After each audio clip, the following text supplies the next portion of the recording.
Aluno da mediação tecnológica, vocês que estão conosco nessa aventura, nessa viagem. Opa, peraí, deixa eu baixar aqui que o avião está passando.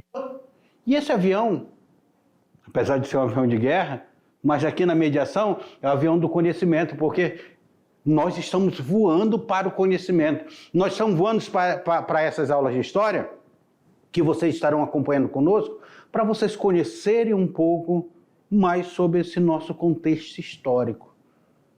Como chegamos aqui, é a aula que nós estudamos hoje.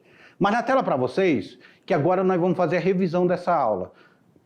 A aula é a aula de 1.2 agora, que trabalha justamente a revisão sobre a origem da disciplina de História. E nós temos aí, ó, lembra que nós começamos a falar sobre o nascimento e o desenvolvimento da História? Por que aprender História? Foi a grande indagação. Por que aprender História? Para que serve o conhecimento histórico? E vocês viram que a História, apesar de ela buscar fragmentos que estão lá no passado, ela serve para nós entendermos aqui o presente. A História é uma investigação das ações realizadas pelos seres humanos em diferentes épocas e lugares. Heródoto já falava isso sobre essa investigação. O conhecimento histórico torna-se possível compreender melhor o mundo em que vivemos, nosso lugar, nossa identidade. Viu para que serve a história? Viu como é importante estudar a história? Então nós temos aí, foi trazido para vocês fontes históricas. Até o século XIX, a primeira metade do século XIX, só eram fontes históricas questões oficiais, agora não. Era apenas documentos oficiais que eram importantes. Não, agora nós temos uma outra concepção do que são fontes históricas. A percepção de fonte histórica ela vai se ampliar. Registros escritos, monumentos, fotografias, instrumentos de trabalho, joias, vestimenta, entre outros e muitos objetos feitos pelo ser humano, vão servir como base para a construção desse conhecimento histórico. Há uma transformação, há uma mudança. Mas quem é que faz a história? Quem é o sujeito histórico? Nós já vimos que o sujeito histórico é uma coisa bem ampliada. Pode ser tanto o indivíduo quanto o grupo, não são mais só os heróis. A visão da história foi modificada a partir da segunda metade do século XIX, quando outros sujeitos, mulheres, operários, pessoas pobres, passam a aparecer no discurso do historiador. Até meados do século XIX, somente os grandes personagens eram seres históricos. Agora nós temos a nova abordagem. O historiador voltou seu olhar para o pensamento dos costumes de modo de vida das pessoas comuns. Aí nós temos agora a história oral, nós temos a história das mentalidades. O historiador do século XX não se limita a só esses personagens. Ele tem uma outra característica, ele tem essa amplitude. Está comigo, aluno? Percebam vocês, nós estamos passando por um processo de modificação. A história que é criada no século XIX, que tinha como grandes heróis, ela passa a ter agora uma nova percepção, um novo conceito. Não é mais essa história, olha na tela de vocês. Não é mais só essa história, na tela de vocês aí, coloquem na tela. Não é mais só essa história que estava lá no século XIX, como reis, generais, papas. Não são mais esses que são considerados o historiador. Tá? Então agora nós estamos passando por uma transformação. E essa transformação, eu quero que vocês compreendam melhor agora na atividade que eu vou deixar para vocês. Vocês vão agora fazer a atividade de vocês com bastante tranquilidade, com bastante calma. Analise essa atividade de vocês. Leiam e releiam o texto complementar, porque tem questões da atividade desse texto complementar, que já eu volto para nós fazermos a correção. Vamos lá?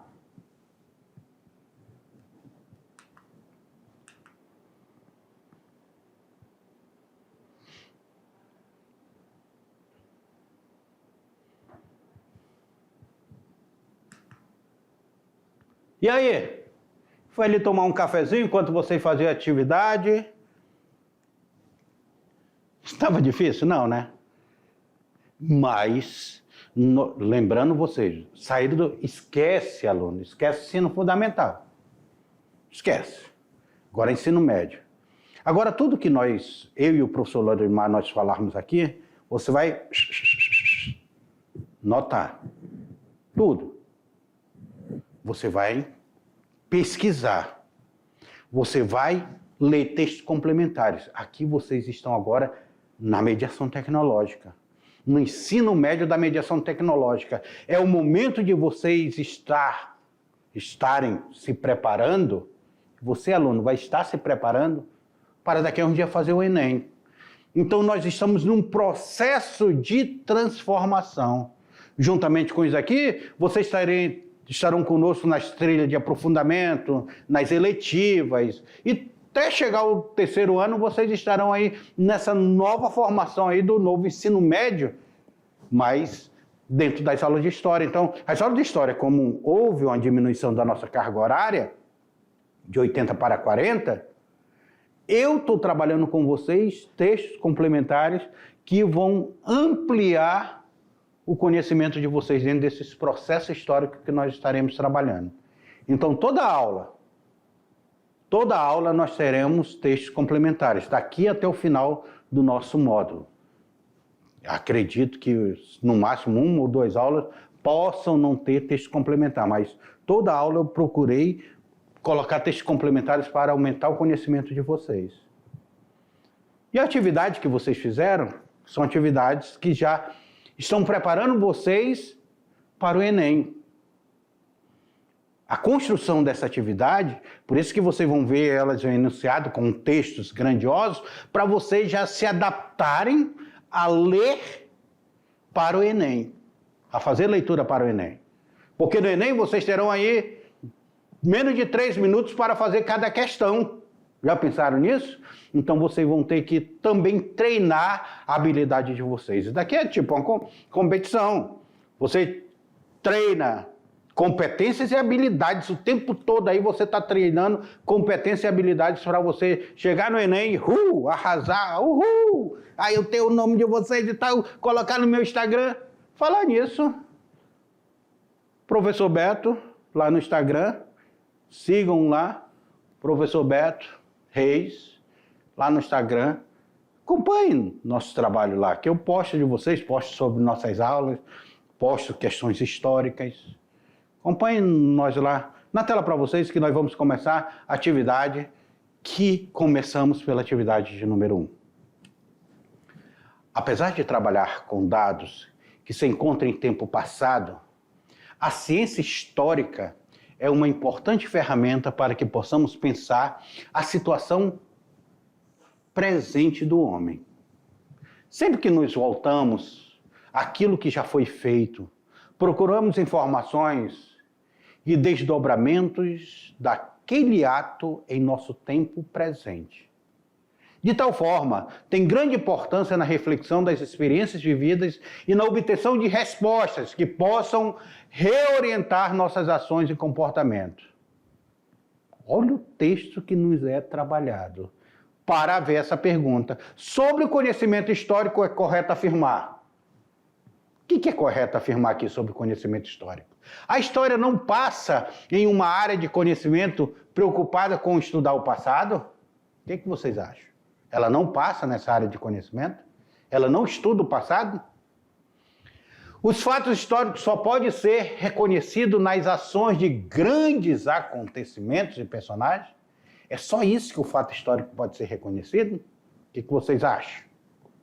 O tempo histórico, usualmente utilizada pelos historiadores e demais estudantes dessa área no conhecimento, é sempre linear, inquestionável e imutável? Será que esse tempo histórico aí, ele é sempre linear, ele sempre segue uma linha reta?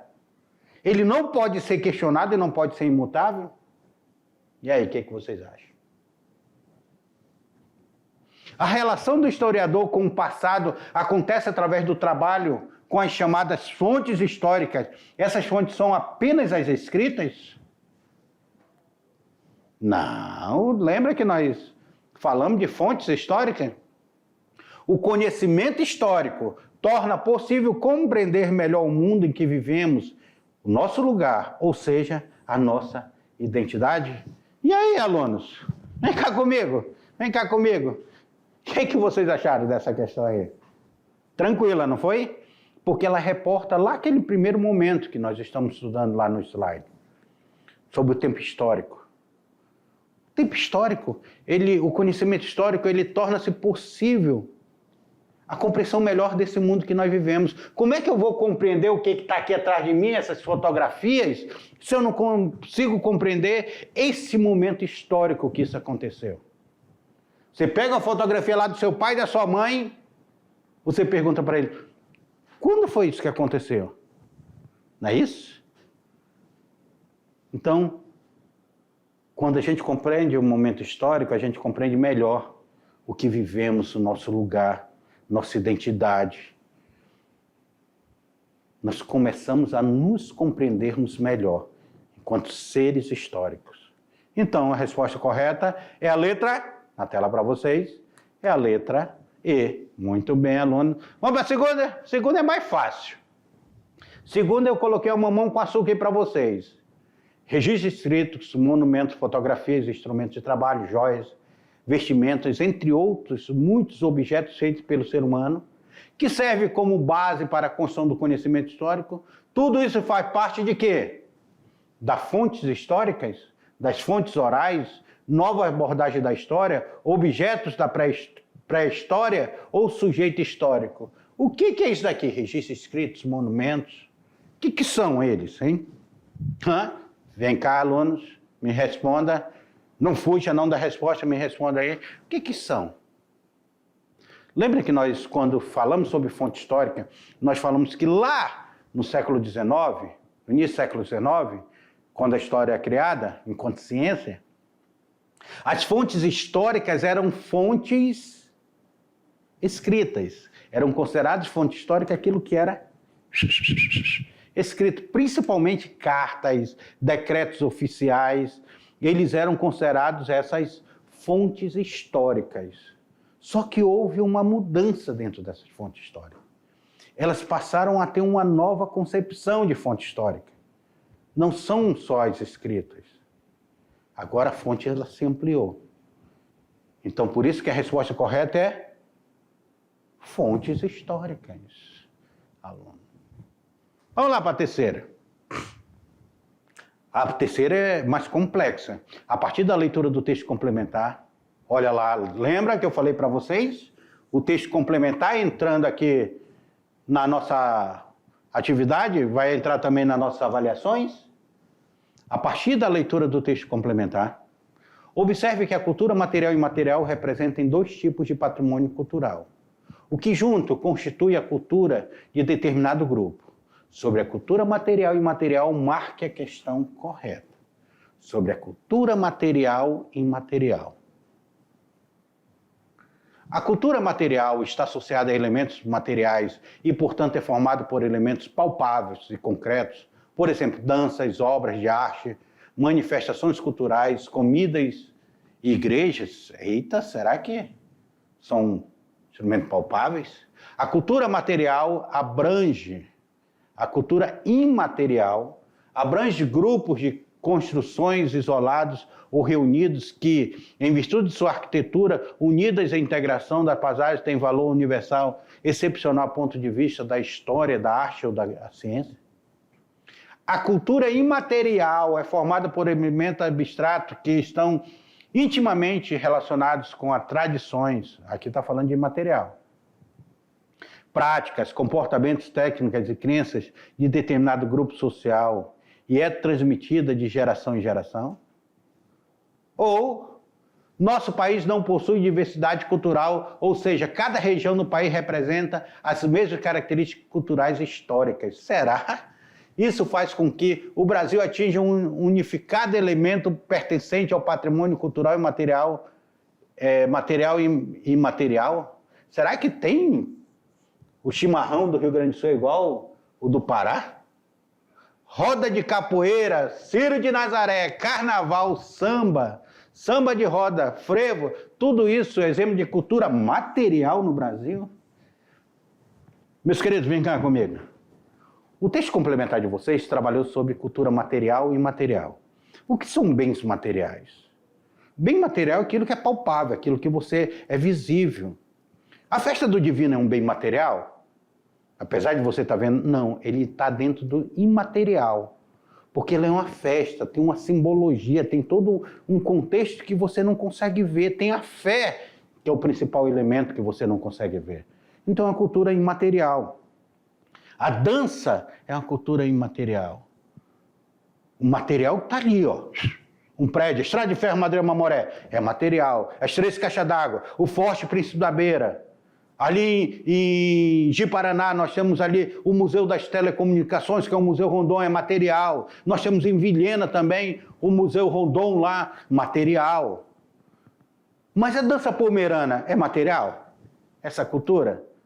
Não, é imaterial. A cultura pomerana aqui no estado de Rondônia é algo imaterial. A dança indígena, as danças quilombolas, tudo isso são cultura imaterial. Então, a tela para vocês, a resposta correta é a letra C. A cultura imaterial é formada por elementos abstratos, que não intimamente relacionados com as tradições, práticas, comportamento, técnica e crença de determinado grupo social e transmitido de geração em geração. Vamos para o Enem? Olha aí do Enem. Por muito tempo, os historiadores acreditavam que deveriam e poderiam produzir os fatos tal como havia ocorrido. Já pensou? É muito poder, gente. Dentre as características do conhecimento histórico que assim produziam, podemos assinalar corretamente: ao privilegiar a realidade dos fatos, os historiadores esperavam produzir um conhecimento científico que analisasse o processo e seus significados? Será que é isso? Eles faziam isso? Era uma história linear, cronológica, de nomes, fatos e datas que pretendia uma verdadeira e absoluta expressão da naturalidade do historiador? Era isso que o texto fala aí, o texto anterior? Como se percebe ser impossível chegar à verdadeira face de que realmente aconteceu, todo o conhecimento histórico ficou marcado pelo relativismo total? Os fatos privilegiados seriam aqueles poucos que eram amplamente documentados, como as festas populares e a cultura das pessoas comuns? Ou o fato era uma verdade histórica e a humanidade não tinha importância da história? Lembrando que nós estamos falando, por muito tempo, esses historiadores acreditaram que deveriam e poderiam produzir os fatos tal qual eram ocorridos. E eles tinham essa visão de que a história era algo linear. Ele tinha essa visão de que a história era algo linear, algo cronológica, algo que tinha nomes, fatos, datas. É o positivismo. Era uma história positivista, uma história muito fechada. Apesar que o positivismo é uma ciência também que ela teve uma contribuição muito grande para o fato histórico. E eles achavam que iriam chegar a uma verdade absoluta. E na história, lembra que eu dei o exemplo lá da classe de vocês, contar a história, não chega a verdade absoluta. Então, por isso que a resposta correta é a letra... É a letra B. Era uma história linear, eles acreditavam, cronológica, de nomes, de fatos, de dados que pretendiam uma verdadeira, verdade absoluta, expressão de neutralidade do historiador.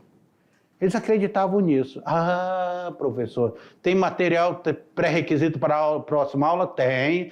Próxima aula, leia o texto pré-história. Sabe por quê? Porque nós iremos trabalhar a pré-história. E alunos, estamos chegando ao final de mais uma aventura na história. Mas não é o final, porque hoje a gente eu ainda vou trabalhar com vocês a próxima aula, para vocês ficarem mais ligados e mais envolvidos na história, porque nós vamos começar a trabalhar momentos históricos chamados pré-história. Até a próxima aula.